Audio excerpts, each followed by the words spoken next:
that you came by and Well, some I got to get a good look at you. So I didn't go to the normal status quo that you would go to look for support and donations, because I'm not convinced that you need money to win a race at all. And so I didn't care about the money part of it, but I wanted to touch the people who I wanted to serve. And so I literally was in the areas where, you know, gunshots was ringing, gang banging, fighting, all of that was happening. I'm just in there campaigning. So that's where it comes, and then they like to talk. Like, they told everybody. You are radical. You're speaking some radical words here. You know, money and politics are, you know, money is a mother's milk for politics. That's what everybody says. Yeah, you don't So really this need is the thing. You know why people don't go in those spaces? Why politicians do not? Because they don't believe that those people vote. So they don't want to waste their time. But you're right. It's important to go in those spaces if you're going to serve. So you went and listened to see what do they think about education in Petersburg? What do they think about crime? You didn't make any assumptions about the people in those spaces, about what they care about, what they don't care about. You went to find out what they care about. When you're homeless for 9 years, that's the people that are normal to you.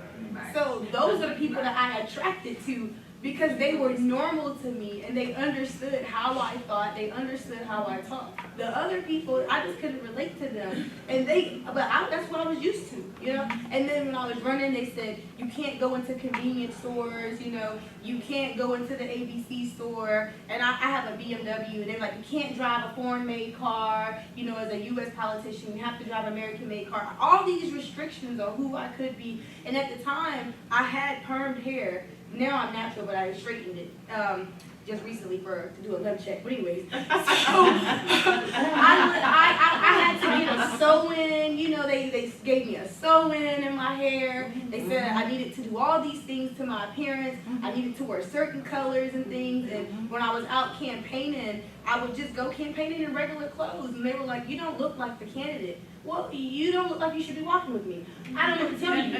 But, you know, I never did what anyone told me to do, because for not having authority for 9 years, you don't really respect it as you should. I'm getting better with respecting authority, but I don't care much for it, because oftentimes authority, in my experience, has been a way to oppress me. And so I just rebel against it unless you're really trying to tell me something to help me.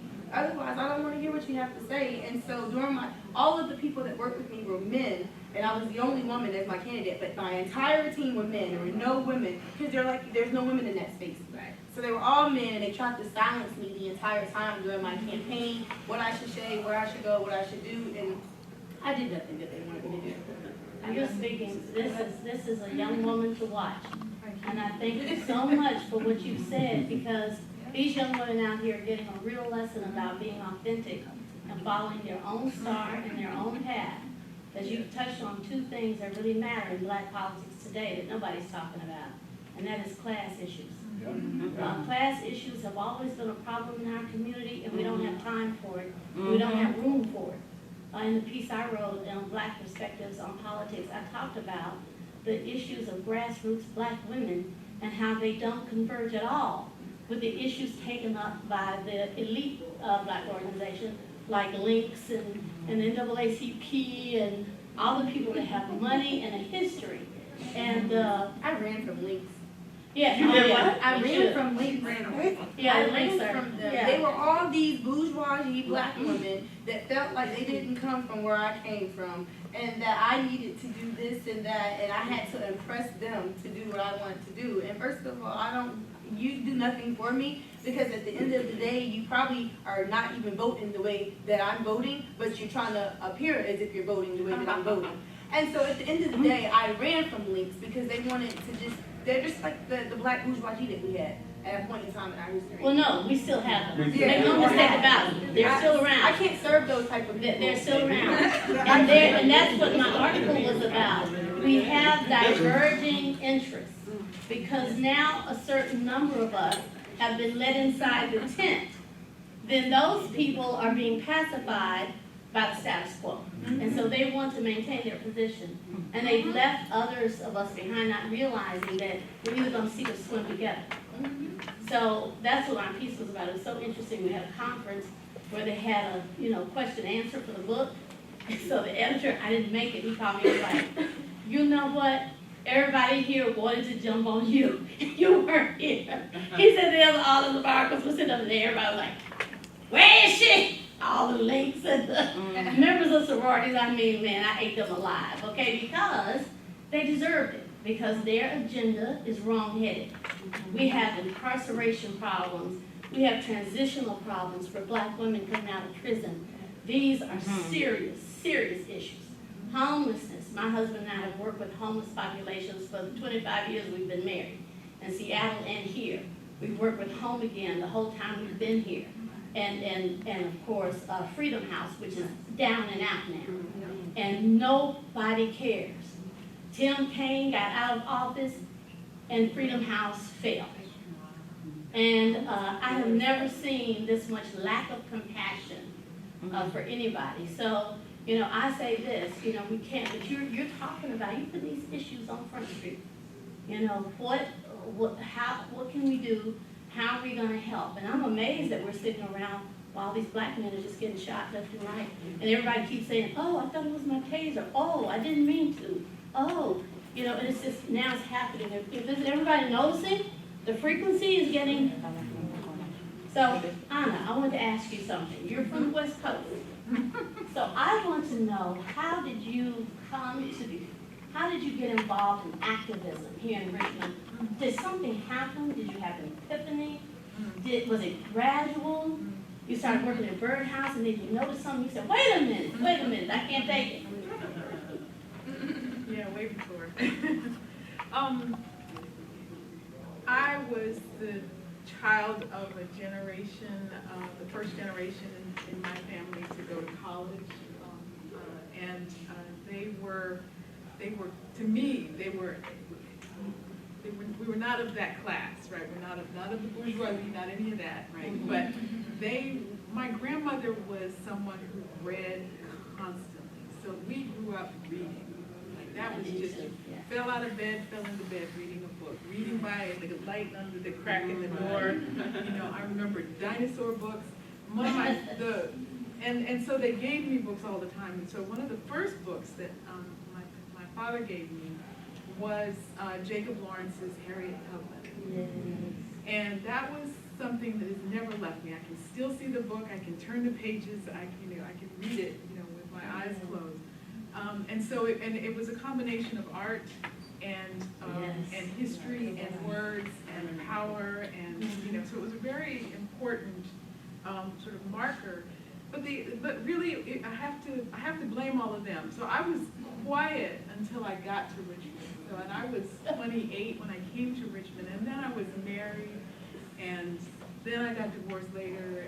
But I didn't really get active until Richmond. And I didn't get active until 2002, honestly. But I was being primed for it all that time. So my father is a sculptor, and so he likes to say, I mean, he clarified it one year. He said the reason that his first one-man show was in a museum, Museum of Fine Arts in Santa Barbara, California, in 1965, and then he got offered a professorship at 2 universities on the East Coast. And one day we were talking about this and, you know, trying to sort of just talking through these things. And he said, the reason I got those jobs was because of the Watts riots. It was literally and directly the result of the Watts riots, because suddenly it was clear to the institutions, it was clear to white people that if they didn't start to fly right by black people, that the country was going. And it was an interesting period because it was between the civil rights era and the black liberation era, but it's before heroin and crack, right, hit the inner city. So it's in that really interesting period where there's a lot of achievement, there's a lot of progress that's going on. And on top of that, that's the generation that first really got to go to Africa. So they're going to school, they're starting to go to Africa. The struggle against apartheid is something that we're sharing. And it's something that we're sharing, and that was a really important dynamic too. Suddenly it wasn't just that we were fighting for liberation here in the U.S., but we were tying ourselves and our struggle to the struggles for liberation in Africa. So, and some, you know, I'm still just a little girl at this point, right? This is all going on, and I haven't reached 12, you know, or 13 yet. So this is what's swirling around. And at that point, I'm struggling a little bit because my father is black and he's from Texas. But when he was in school, my mother is white. So he married a white woman, and she had her own interesting historical trajectory. But when they got married, that was a political statement in 1960, right? So that was what their life was. And then around them, there were other couples like that. You know, this black man who married an Asian woman, and here's an Asian man who marries a white woman, and here's a Mexican Indian woman who marries a black man, and yeah, I mean, it was just like, so all the kids my age were all these mixed people, and they're all visual artists. And later my father married a poet, and she was very active feminist poet and very much an internationalist as well. So this is what's swirling around, right? Yes. And for a long time that was very intimidating, and I really didn't have any clue what I was going to grow up to be. I just knew that these people were the most amazing things I could imagine. The women were all amazing, the men were amazing, and I really actually floundered for quite a while. And some people will talk about that when you have either a famous or a successful parent, that for the child it's a little intimidating. You're not sure what to do. If you do that, are you just copying? Are you going to be as good as? And all that kind of stuff. But so to try to break this really shorter, I went to school. I went to school for art. That was a struggle to decide to do that, but I did it. But then I didn't practice it, and then I got married and something. So anyway, LA. I moved to New York to be closer to my family, and then when I went to graduate school, I met the man that I would end up marrying, and who was from Richmond and brought me to Richmond. He was white, and he was problematic personally, and I think the personal extended into the political to a degree, and I don't like to sort of blow that bigger than it was, but for me it was a lot. I had to confront a lot of stuff about racism, about the gender dynamics.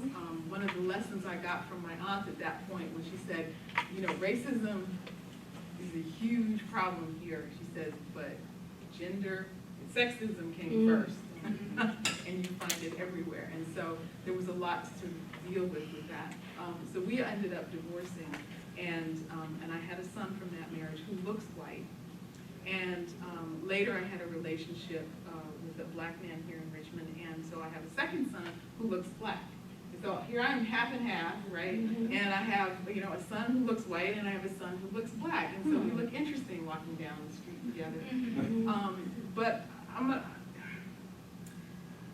what made me really active here in Richmond were a couple of things. While I was a single mother at that point, and my son was 8 years old and he looks white. And I was at a gas station in Carytown, and there was an older black woman who was getting gas in her car, and I was putting gas in my car, and my son had gotten out of the car to come and help me. And this woman just looked at us for like a long time, you know, probably all of 3 minutes. But it was a long look. And she said, "Is he your son?" And I said, "Yes." And she said, "Well, honey, if he can pass, God bless him." Wow. And that was 1990. I'm sorry. But I mean, so it broke my heart. It broke my heart that I was standing there in the mid-1990s in Richmond, and a black woman was still of the mindset that it was better to be white. How old are you? Oh, 50s at that point. She was in her 50s. Well, practically it is.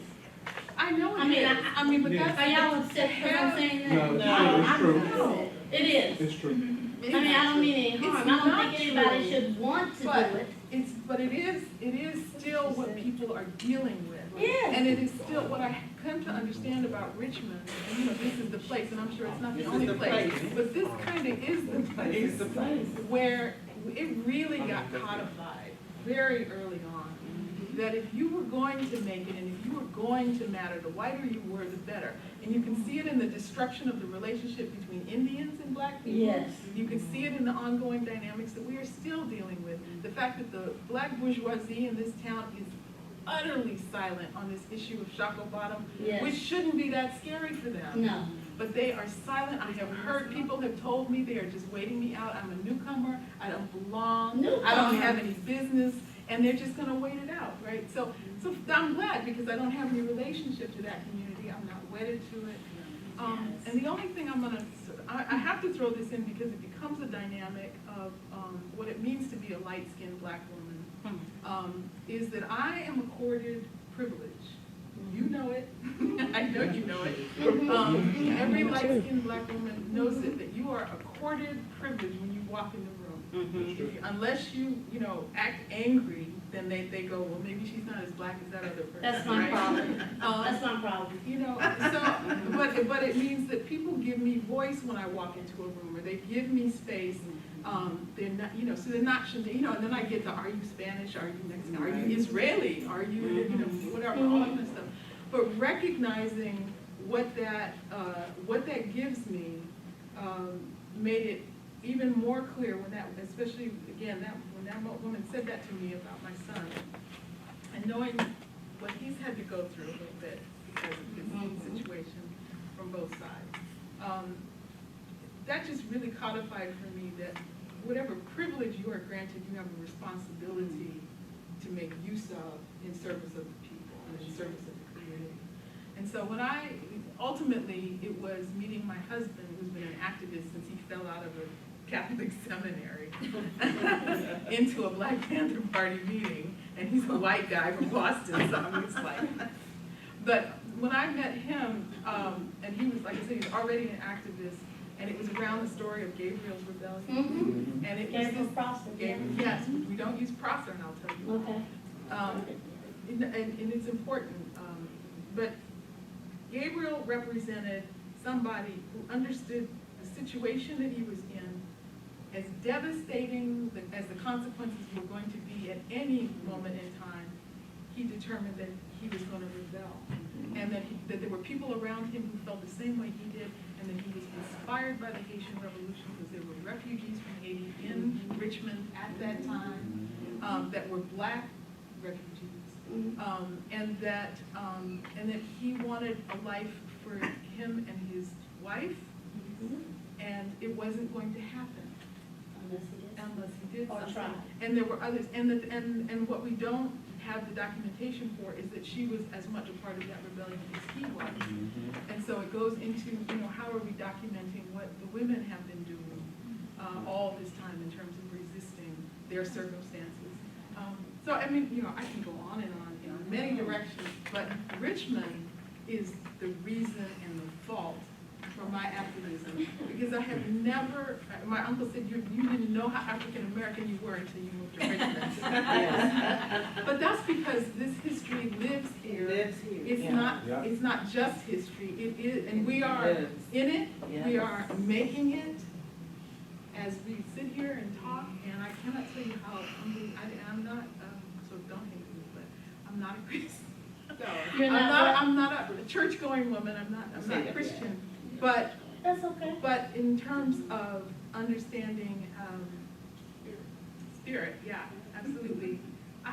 This is probably going to turn out to be one of the more important moments in my life, because it's the first time that I've really been with a group of women like this, talking about this history in a context like this. So this is terribly important. Can I ask you how you felt about the other son? Did it make you think about him too? When she said that about the one son? Well, the other one hadn't been born yet. Oh, hadn't been born yet? Yeah. Okay. But we do have there's a very different dynamic, more. My older son is a little more sensitive, actually, and my younger son is a little tougher and a little more easygoing, sort of social. But my older son, what he kind of went through was, not looking black, but as soon as people would see us together and recognize that then he must be black, right? Then really it was the other little black children who would push him to find out if he was racist or not. So that's what they would push and push and push to see if he would break and say something, and break and act in a certain way. And since he didn't have that, I mean, like, there was no part of his upbringing that embedded any of that racist behavior in him. So he was you know, that was a real thing he had to deal with. But he's a solid, honest, genuine person, and so it didn't take long for people to, you know, as people stopped doing that. I mean, this was Once little he got kids. older. Yeah, I mean, you're trying to because kids are experiment. They're trying to understand and push and all that stuff. So, you know, it didn't last that long for him. But he's a sensitive person, and so he's always felt strongly how important those things, what it means to people. So he empathizes. He empathizes really strongly. He's also a great big kid and always was, and so he was. That helps. People always know that people always thought he was a bully, so he had to always counter that impression as well. He's like, you're big, so you're gonna beat me up, you know, and so he had to fight that. But yeah, but I'll just throw it to my younger son. He seems to be okay. He seems to be pretty solid. He's in. Yeah. I just wanted to kind of comment on that, the privilege of light-skinned women. And I am in a space with all white men, because in politics, that's what it is, all white men. Yes. I work for the city of Richmond, and I'm in the CAO's office in the city of Richmond. So when you mentioned that it's better to be behind the scenes, I'm actually not behind the scenes in the city of Richmond. Oh, yeah, that's true. I'm in front of the scene in the city of Richmond as a black woman. But the thing about privilege that comes that we don't talk about with white men is that white men like young-looking black women.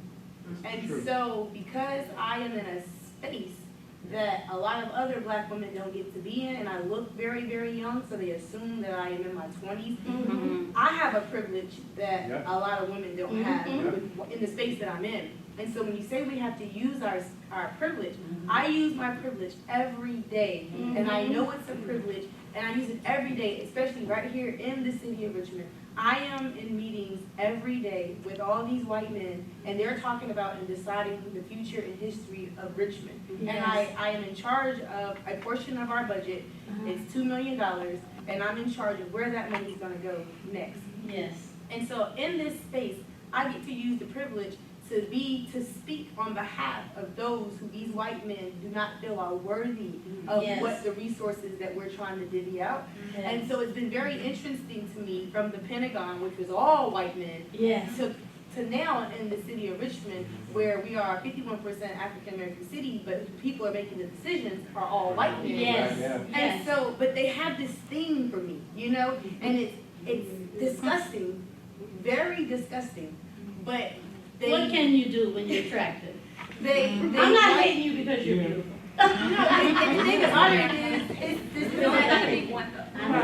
it's very disgusting at how I I'm understand able what you're saying. to get what I want and to say what I want, and the looks that they give I me, know what and you're saying. the innuendos they make to me, and this kind of thing with these white men. But I know that I have that as a privilege, so I suck it up and deal with it. And you know, they talk about all these Clarence Thomases and things out there, but these white men, and I'm going to say this right now, Delegate Joe Morrissey, that's been in the news and stuff that he did, this man forced himself on me so many times when I was running for office, so many times. And I really learned very quickly that it was him and every other white man that saw me as this docile little girl. And I take advantage of. I'm 32 years old, and I look like I'm 20-something. And even when I was in the Pentagon at 18, I probably looked 12 or 9. Yes, yes. You know? But privilege. We have to, as blacks, and especially as women, learn when we can use our privilege. And if I was a light-skinned black woman, I would use that as a privilege the same way you do. And as a pretty as they think, young, really young-looking black woman, I use it I use it to my benefit all the time as privilege. And it has allowed me to become in spaces that I'm in. And now as a director of community engagement at VCU, so I work both jobs full-time. And now at VCU, I am in the African American Studies department, and so a lot of my activism is welcome and it is needed. And I'm using that now. I'm pushing up against President Rao. I formed a student organization last month called Ashe. It's African and African American Student Empowerment, and we have this campaign on the 21st of April where we're going to bring all the grievances of blacks at VCU to President Rao. It's being recorded, and so I'm using that piece, and I'm pushing up against this system because they think that we don't want to hear things. And VCU is a predominantly white institution. Well, it's 2015. Yeah. We don't have predominantly white anything anymore. And so I'm now pushing up against this. And so, I'm using this privilege that I have to be in spaces that others can't get in. But Evandra, I do, since we have young women college students out here in this audience, I do want to say that you're uniquely talented in protecting yourself and maneuvering. And that's a skill. And it's something that I hope that we find a way to teach young women in this university and other places. And they think their money can buy your vagina, for lack of better words. And these white men think that, I'm going to take you to dinner. I'm going to. But you remember, this is a long history of this Yeah. in the South. Yeah. A long history of this in the South. And it's rich. So, and Richmond too, so you have to be so careful because sometimes, like when the thing first started with Representative Morrissey, nobody had to tell me that the subject at hand was a young African-American woman. Yeah, not at all. I guessed that before it all came out. And it was, it's really sad, but and nobody here is willing to stand up and speak up for these kinds of things. So you have to be careful. And one other thing I want to say about fair-skinned women. Now, when things get turned on you, is when you are fair-skinned, and if you have a reputation as I do, and my discipline at my university, how do they put it? I'm highly black identified. I could translate that into more earthy words for you, but I won't. Yeah. And so that seems to really irritate people even more. Because they kind of, it's kind of confusing. But being raised in Memphis, Tennessee, I was involved in the sanitation workers strike. I was only 13, but I was in the last march with King. Must have been thousands of that time. You see, I am a man. I was in the SCLC choir. I was at those mass meetings. So at 13, that is when my entire life changed. I will never forget it as long as I live, and I wish everybody could have had the experience of being part of a crowd. I remember that march in which I lost my sense of self. It was like transcendental. You're in a march, and I couldn't feel my feet on the pavement. I couldn't feel my body. It was like I was just part of this moving mass. And it was just one purpose, one heart beating, one mass of humanity moving, pushing forward. And to me, when I think back on it, I had this realization that I could die. And I didn't care. I just didn't care. I mean, I had some fleeting sense of, boy, my parents are really going to be angry. Because they had no idea I was downtown in that march. They didn't know where I was. So, but after that, I think about my parents who are dead now, and I love them so much. Because when I got home about 5 o'clock, because I was chased by the police, mazed, it was like a big deal, big ordeal. When I finally made it home, they were like, where have you been? And I remember standing in the kitchen, and they were in the breakfast room along with my sisters who were all. That's it. Downtown. And my sister, I told you, she was downtown. I would have said, I can't believe you were downtown. I said, yes, I was downtown, and I want to go to the mass meeting tomorrow night. And of course, they took me to SCLC choir rehearsals. They took me to make the signs, all the while nervous, upset, afraid for me. But they knew I wanted to do it, and they let me do it, and God bless them. Because from then on, I was all about black folk, black history, black politics. When my mom died and we went through the cedar chest, my nieces had such a good time with me. They found a paper I wrote in the 8th grade on Marcus Garvey. They're like, oh my God, Aunt Honey, it started back then. Oh, that was the first book I read, actually. It was on Marcus Garvey. So, you ladies, I've learned so much tonight. You guys make me feel like I've wasted the first 60 years of my life. And I'm gonna have to take the next 60 to catch up. But I don't know about all this running and swimming, girlfriends. Yeah, I mean, I'm gonna report back to y'all and tell you if I made it around the block. In like the next 6 months. Well, before we close this, Yeah. so I need to say something to Yvonne. I am so proud of you, and I am so glad to hear that you're doing this empowerment at VCU. Because back in the 70s, VCU was predominantly white, Yes. but we were there and we ran things because it was 1970 and the government wanted the black kids to come so they could keep that institution viable. Yes. We ran that school.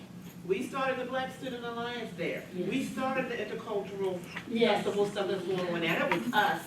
And whenever I went back, I taught at VCU for about 18 years in the dance department, which was a challenge. Yes. And that's when I met Gary and all of that. We just had a wonderful time priming VCU to embrace us as African Americans. But as the years went on, and I would go back and I would see the kids come into my class, it was gone. It seemed as though the black students had no identity.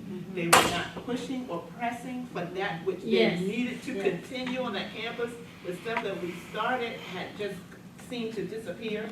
Because of us, we got all the new dorms and, oh, it's just so Yes. much we did there. And I am glad that you are putting that fire back there. And if I can help you, please let me know, because I love VCU while I was there, because it did help me to realize my place in becoming as active as I am with the culture and everything. So thank you, dear. VCU is a part of Richmond. Yes. I think the Yes. young people Yes. who are in that, in VCU will be the core of change in the Yes. city. Well, the thing about, I do want to share this with you all. The position I had as Director of Community Engagement, it didn't exist, I created it. So I realized after, I'm in the process of completing my body of work and giving back. And I am an African American Studies major, and I did a lot in the community. And I came to talk to the chair, which I thought it was still gonna be Dr. Yuti, Dr. Yuti was gone. Right. And it's Dr. Nassim. And so I had to build this relationship with him, and I said, I need access to your students. I will introduce you. I said, I need access to your students because they need to have a presence in the greater Richmond community. Yes. And so I said, I'm trying to see if I can get some kind of MOU with you to be able to access the students in this major so I can spread them out in the greater Yes. Richmond community. And so he said, well, why don't you write a proposal and propose that we create an Office of Community Engagement and you would be the founding director and we would make the requirements your requirements. So I said, okay, this was in November. And so I wrote this proposal, I submitted it, and right before the semester ended on December the 15th, they called me and said my proposal had been accepted, and when the spring semester starts, that I would start as the Director of Community Engagement for the African American Studies Department. And they didn't have a budget for the position. And so the proposed budget that they gave me, I really didn't care about the money piece of it, so I was like, yeah, that's fine.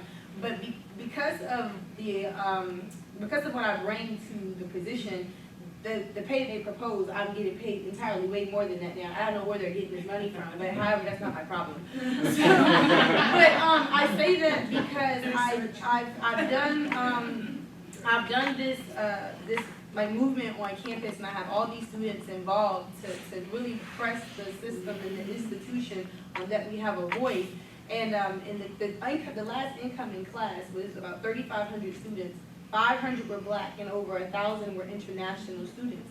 And so I said that there's a problem, and so now I have what's going around campus is these handbills that says the real versus the perceived state of diversity at VCU, because it's not real diversity. Right. And so they're spending a lot of money and outreach in other countries in which only 90 students came in from the continent. So we only had 90 continental Africans in this group of students coming in. And so I'm saying this because there are, like this privilege I was talking about, I'm able to get in front of President Rao whenever I want to, and any other space there, to let them know that VCU is taking from this community a lot, especially because they're a premier urban research institute. Yeah. And if you want to be a premier research institute, that's fine. There's a lot that you can gain from this area in terms of research.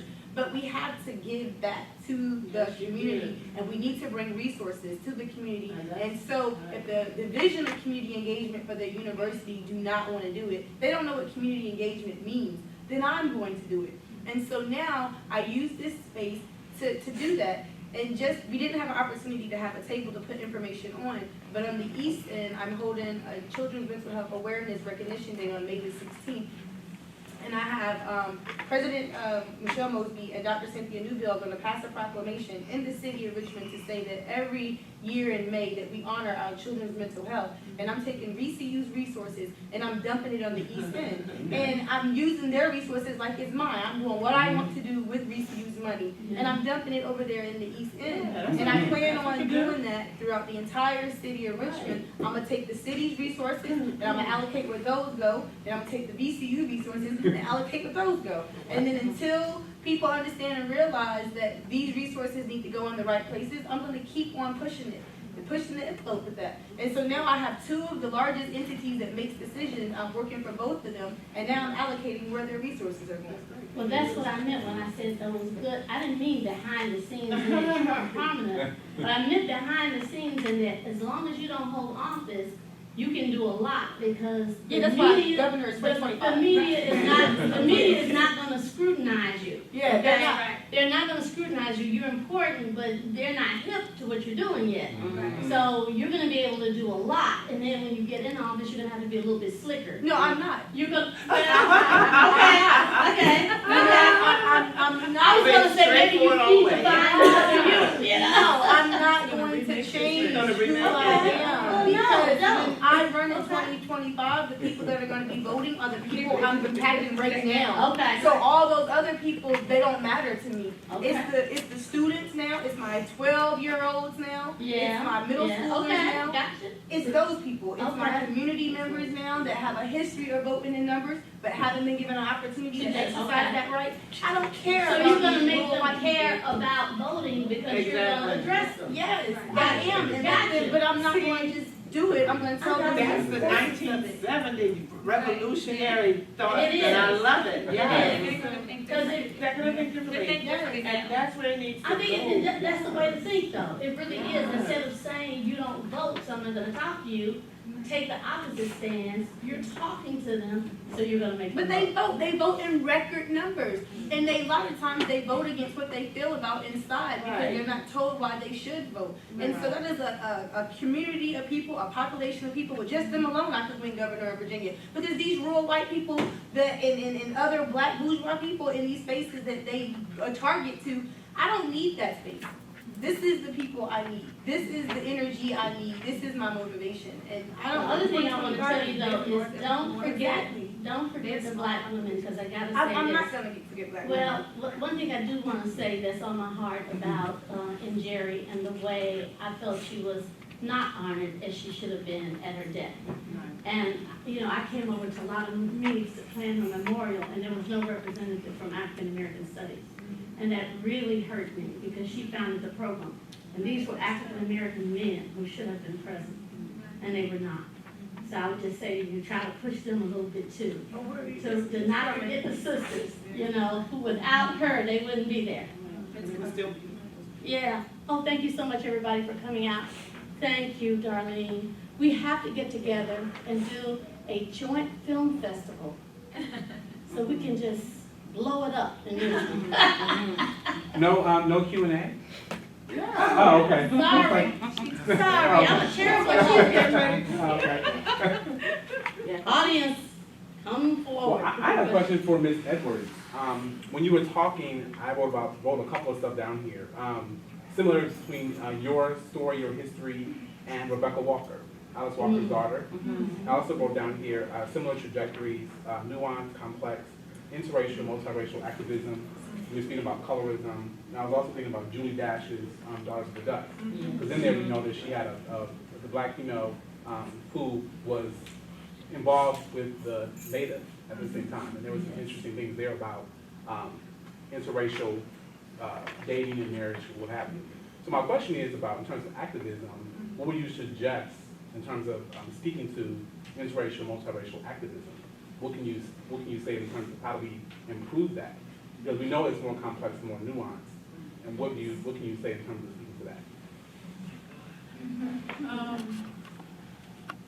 You know, that's a really interesting place. It's been a little problematic.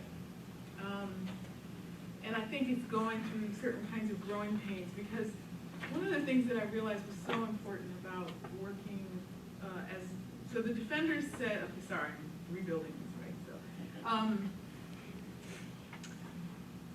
So my husband is white and I'm mixed, and the defenders, we calculatedly said we were never going to have more than 30% white people in the group because of what happens to the space when there's one too many white people in the room. And sometimes it's one, you know. Yeah, and so we've had to explain that a lot, because we also say that we're working for, you know, a multicultural world, but that we ground it in the perspective of the Black community, because it's the Black community, and I ground it there because that's my world, that's what I know. But we ground it there because it is through the lens of the Black experience that you actually understand the American experience. Because Black people always had to know twice as much in order just to operate on a basic level. So the idea was always that for the Black community to own itself and empower itself, we have to operate from strength, right? So we have to understand ourselves and be strong in ourselves. So then along comes this multicultural movement, you know, the whole multicultural thing, right? And it was, and what you could hear in a lot of mixed children and a lot of mixed adults was this experience that was forcing them to deny anything but the Black part of their lives, meaning that they then had to ignore the other side of their family, you know, and if they were going to be righteous Black people, then they couldn't value that as much. And I was very sensitive to that, because when I was, you know, 12 and I'm writing poems, because that's what you do, and all my poems were righteous Black poems. And my father is, you know, he's an activist, but he's a sculptor, he's a strong Black man, and all that. And I would show him my poems, and he'd be critiquing and stuff. And one of them was one where I, you know, said if I had to choose, I would be Black. If I, you know, I don't remember saying anything like I don't like my white part. I don't think it was like that. But he read the poem, and he looked at me, and he says, "Don't forget your mother. She's your mother. Don't forget your mother in this." You know, because he's recognizing that I'm processing this stuff. He says, "But don't forget your mother." So it was actually a serious wake-up call, and I pulled up and I said, you know what, I'm riding away, but I'm not thinking. And so it's part of what I'm understanding is that, you know, we have, it sounds so trite, okay, so it sounds really trite, right? We are humans first, right? Yeah. But the Black experience in America is what we are living in. And it is so important to operate from that while always reaching for the goal of humanity, right? So I'm not going to jump on these young men and young women who are struggling with their multicultural, their mixed race, you know, for expressing the pain of whatever their experiences have been. But I do get pained when I hear one of them say, you know, I really want to acknowledge my Jewishness, and I just don't want to be pressured to be Black. Because there's still, I mean, you know, so it's pain. It's a lot of pain that people are struggling with, and I want to be able to acknowledge people's pain because it's very real, and it makes them who they are. But the most important thing for me in terms of the political struggle, in terms of the activist work, is that I maintain the perspective coming from the Black community and then out into the rest of the world. That's how I deal with it. So a universality in locality. Absolutely. So start small and then Yeah. connect your own personal experience to humanity in general. To the larger experience, and I'll tell you why so I was fortunate finally in my 50s to go to Africa.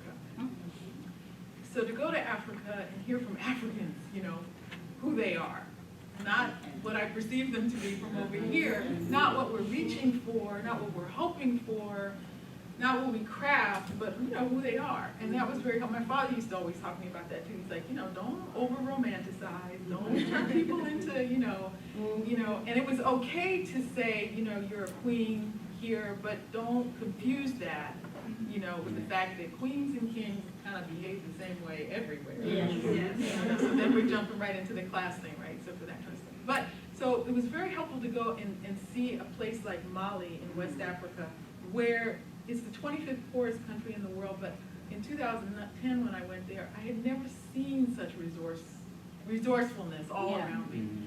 Whatever was in front of somebody, they were going to turn it into a way to make a living, a way to, you know, build a house, a way, you know, it's like nothing gets in the way of people unless you deliberately get in the way of people, you know, finding their strength, and oh my God, such proud people of their history and their culture, even though the town that we were talking about, the Bambara Empire, right? So the Bambara, so we love our Bambara Empire, right? We love our Bamanakan people, and we love our Mande people. But Biton Coulibaly, who is the king of the Bambara kingdom back in the day, was known for his slavery, known for selling people to the Europeans for slavery, built his empire doing that. So he's a problematic figure, you know, in a proud history. And you have to face that as factually as you face everything else.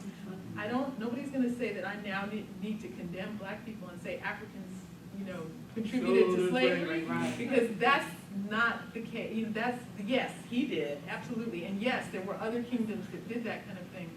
But the truth is that they never experienced, just like Native Americans here, never experienced such a force that would not let up, a relentless wave after wave after wave of demand for their resources, their lives, their labor, their identities, everything. This was a force coming out of Europe because Europe was dying. And so, you know, obviously here we go, right? But so just to say that going to Africa helped me also to recognize that we are talking about, it's a little bit like what Malcolm X experienced when he went went to Mecca and found the heart of Islam, right? So finding the heart of what we are all trying to struggle for, and keeping that in mind at the same time that we battle racism and the entrenched systems, you know, here. It's empowering to me. I get excited about every new thing I learn, good, bad, or otherwise, because it helps me know, you know, who we are in this place.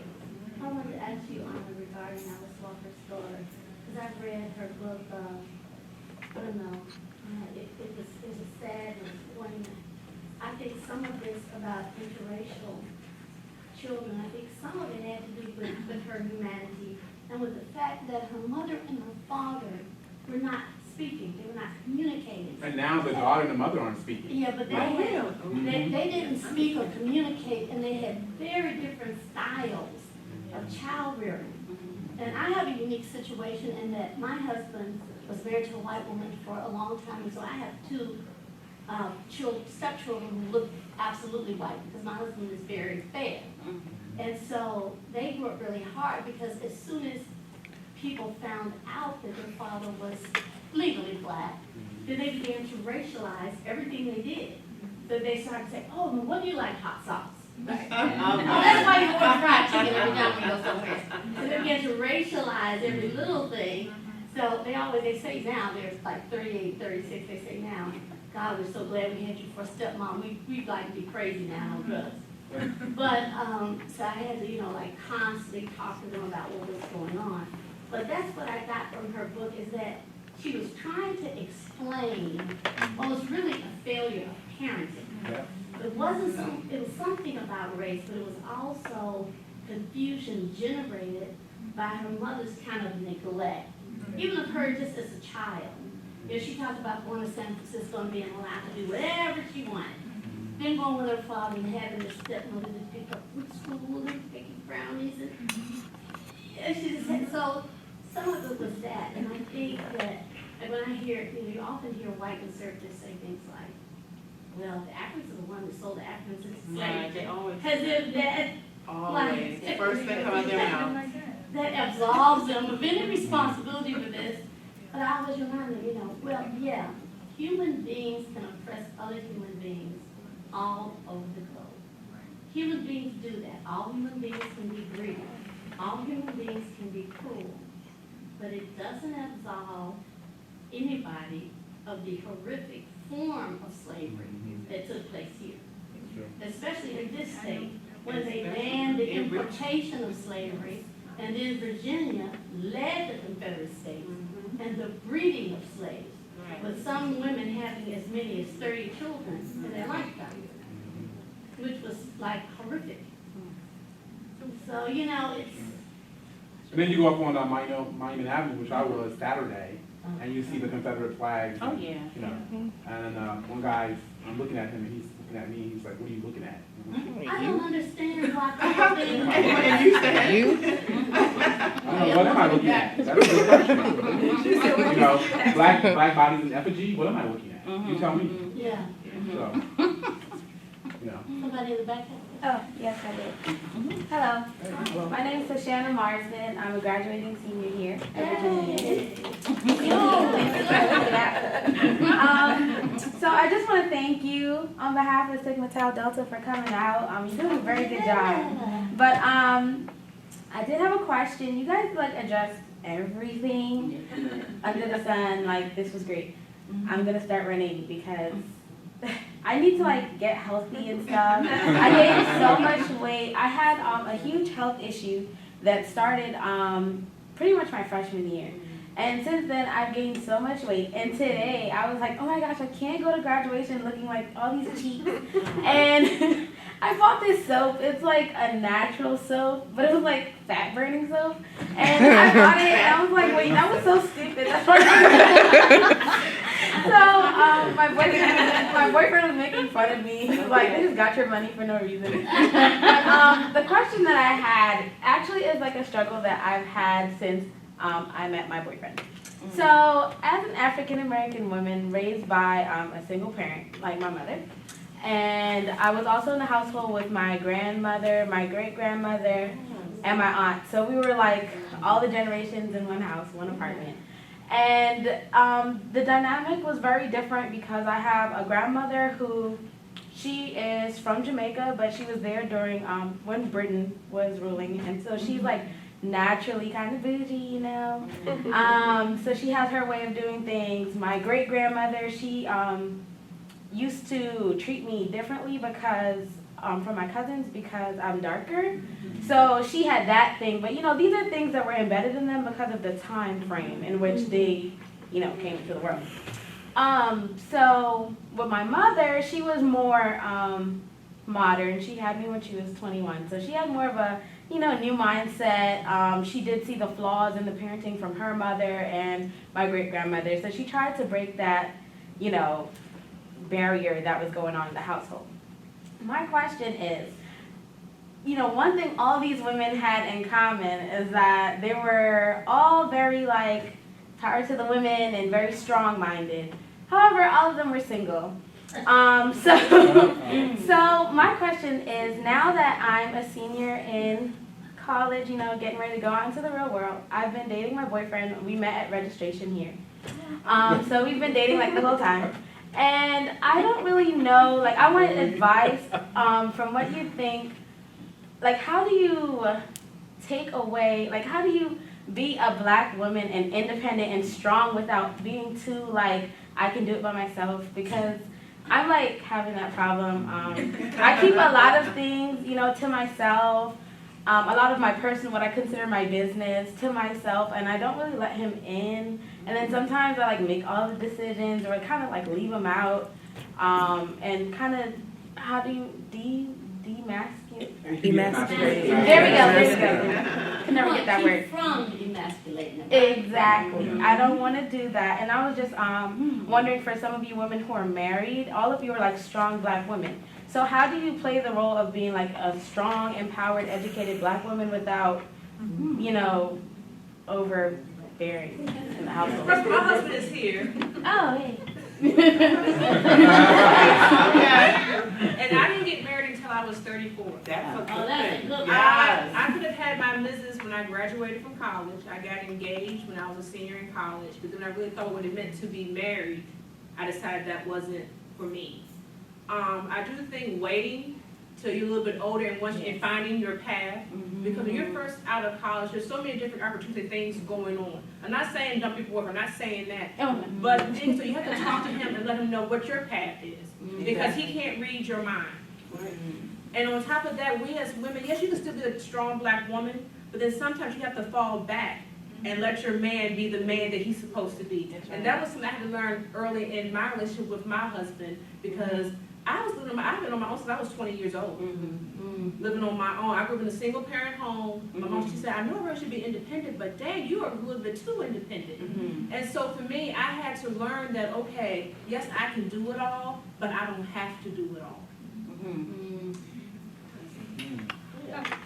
Well, I am 43. I'm 43. And and I'm like 3 years older than my husband. But I actually come from women in a household that were all married, but they were all the boss. All the men could say, keep her happy, keep her happy. And I hated that. I really wanted a partner. I wanted to have a team. So I struggled a lot in dating early, where people would see that my mother is like, it is her house, but my dad paid for everything. And he knew that. Today, he'd be like, what your mama say? And he's the type of father that would sneak you money or say, don't tell your mom I gave it to you, like that. And all the men, I'm like, this is so weak. I mean, come on, dude, say something to her. So I really strive not to have that. But men that I would date, even when I was a teenager, they were like, oh, I ain't gonna deal with that. I'm not gonna deal with that. And then I started to dumb down like my strength, because I didn't want a guy to think that I would treat him like that. So I went through a lot of struggles in relationships in the beginning, although I came from families that were married. Everybody got married, and I was fortunate to have that generation too. I saw my great-great-grandmother, you know? So when I met my husband that I've been with for 14 years now, he said, this was what really made me want to marry. He said, when we planned the wedding, we planned the wedding. And I said, I love it. You know, he supported I already had started my nonprofit. He was not the biggest cheerleader, but he also had his thing.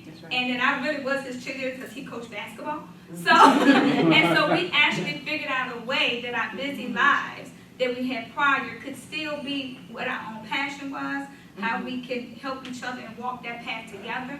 We really planned around having children. I had a son that was 2 before I married him, and he said, I want to make sure that he knows I'm his father first before we have other children. You know, so we really had conversations and communicated, and actually our daughter is 10 years apart, but my son, is very fortunate because he has like 2 dads. Really, he does. But my husband and I had those open-hearted conversations about what type of relationship we wanted to be. Not the one that my mom and dad had, not the one that his mother did not have, but the one that Angela and Ray was going to have. And I think that we get caught up in what everybody else is doing, and then we think that that's for us. And I always tell them, if anything gonna change, let me know so I can decide if I want to be in that. But right now, I'm good with where we are. So I think that for me, it was that he wants to be included. And that was, I really was impressed because my mother like plans weddings, and we both were like, we got this. And my husband like stood up in that wedding, and he was calling the guys. He picked out the colors. He made sure that it was, you know, an Egyptian wedding, and he helped write our vows together, not separately. It was always a partnership, and still is. And I think that that's what you do. Have conversations. I think communication is the key about what it is that you want together. and how you're going to evolve this relationship. And don't get caught up in what your mama did or whatever. And I think she made a good point too, is that open up your heart to them though. And then the things that I was weak in because of other relationships, we gave each other permission to check each other too. So if I start bringing in mess that I had from others, check me. You know what I'm saying? And just remind me of who I have. And if I have a friend, like my best friend from 2nd grade, I can tell her everything. So if I'm gonna sleep with you every night and have children with you every night, we need to have that same conversation too. And so that's what I say, you know, start talking about it. And don't use the fat burner circle, burner